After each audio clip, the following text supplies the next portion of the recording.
diingatkan akan lebih baik dan terasa kenikmatannya bila setiap surah yang dibacakan oleh imam kita bisa ikuti. Untuk itu dianjurkan, seperti sering di beberapa kesempatan saya sampaikan, agar sebelum itu dibacakan oleh imam, makmum bisa mentilawahinya terlebih dahulu. Contoh begini, tadi Isya itu saya antarkan di akhir juz 26. Adz-Dzariyat, kemudian dimulai tarawih juz 27. Adz-Dzariyat korelasinya dengan At-Tur. Di Adz-Dzariyat kalau kita lihat ayat 15 sampai kita ambil ayat 23 misalnya. Innal muttaqina fi jannati wa 'uyun akhidhina ma atahum rabbuhum innahum kanu qabla dhalika muhsinin kanu qalila minal laili ma yahja'un wa bil ashari hum yastaghfirun. Itu amalan kita tuh dari tarawih, tahajud sampai sahur. Ya. Nah, tapi nanti ditemukan di At-Tur dengan redaksi yang cukup menyempurnakan dan berbeda suasananya. Innal muttaqina fi jannati wa na'im fakihina bima atahum rabbuhum wa waqahum rabbuhum adzabal jahim. Nanti puncaknya di ayat 21 sampai 22-nya itu. Ya. Walladzina amanu wattaba'athum dzurriyyatuhum biimanin alhaqna bihim dzurriyyatahum wama alatnahum min 'amalihim min syai' kullu imri'in bima kasaba rahim. Jadi kalau yang di Adz-Dzariyat itu menawarkan kenikmatan surga secara personal di taman surga. Jadi ada manusia yang ahli surga akan masuk di tempat terindah taman surga. Itu digambarkan oleh Allah di Al-Quran sedang berpetualang di bumi. Di antara aktivitasnya dia mampu menata ibadah malam.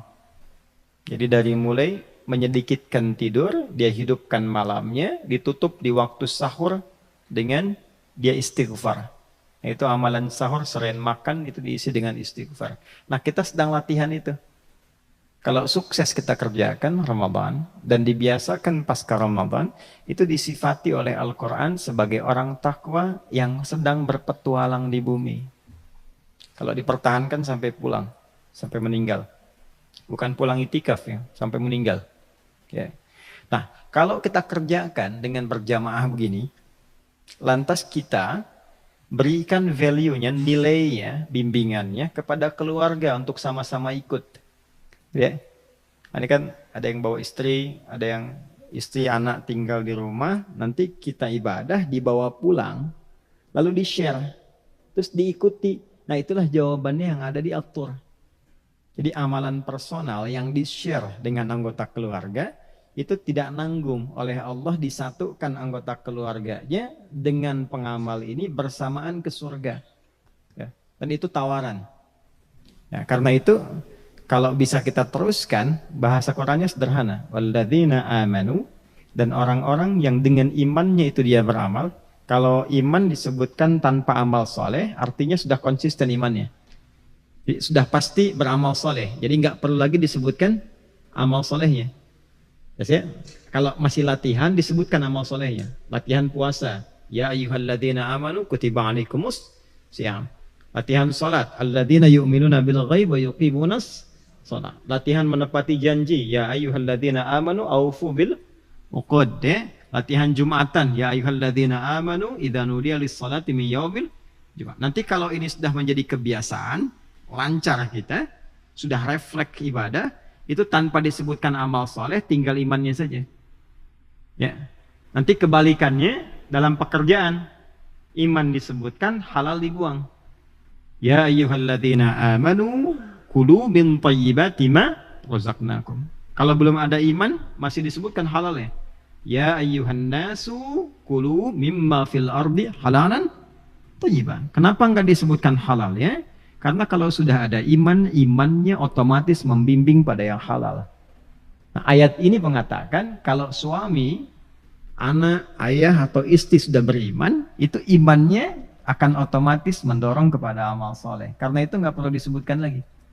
Nah, hanya poinnya, walladzina amanu wattaba'athum dzurriyyatuhum biimanin. Ayah, ibu, suami, istri yang beriman, anak, kalau yang itikaf anaknya, pulang ke rumah, lalu di-share pengalaman kita beribadah kepada Allah, sampai merasakan kenikmatan, diikuti tuh. Ya.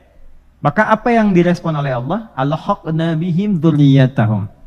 Kalau diikuti dengan amalan yang serupa, itu akan dikumpulkan di surga bersama-sama satu keluarga. Nah, jadi kalau kita ngajinya begini, kita merasakan kenikmatan. Begitu kita sampai di Adz-Dzariyat penutup itu, kita merasakan sedang dilatih oleh Allah menjadi calon penghuni surga yang sedang berpetualang di bumi. Jadi bangga menerima ayat itu. Nah, itu caranya. Nah, bagaimana caranya? Kita merasakan kesenangan ketika mendapatkan bacaan ayat, sehingga jiwa kita bergerak. Roh kita punya kedamaian. Nah, roh ketika merasakan kedamaian itu disebut tarwihah namanya. Kalau dilatih berkali-kali, tarawih namanya. Itulah sebabnya kenapa sholatnya disebut tarawih, karena sholat ini melatih jiwa kita supaya merasakan tenang, damai, sehingga dengan kedamaian itu muncullah kemudian berbagai jenis kebaikan yang bisa kita lakukan. Nah, setelah sampai ke atur, menariknya kita diajak, kamu mau sholat sendirian? Mau ke surga sendirian? Kamu kan punya ibu, punya ayah, punya anak, punya istri. Kenapa nggak kamu share kenikmatanmu ini kepada keluargamu yang mungkin tidak ikut? Lalu kita share, masuklah di atur. Jadi menerimanya tuh enak gitu. Ya, begitu selesai atur wa idbarin nujum, langsung dibalas dengan bentuk tunggal. Wan najmi idza hawa. Nujum ketemu najm. Nah, itu cara kita bisa mendapatkan kenikmatan.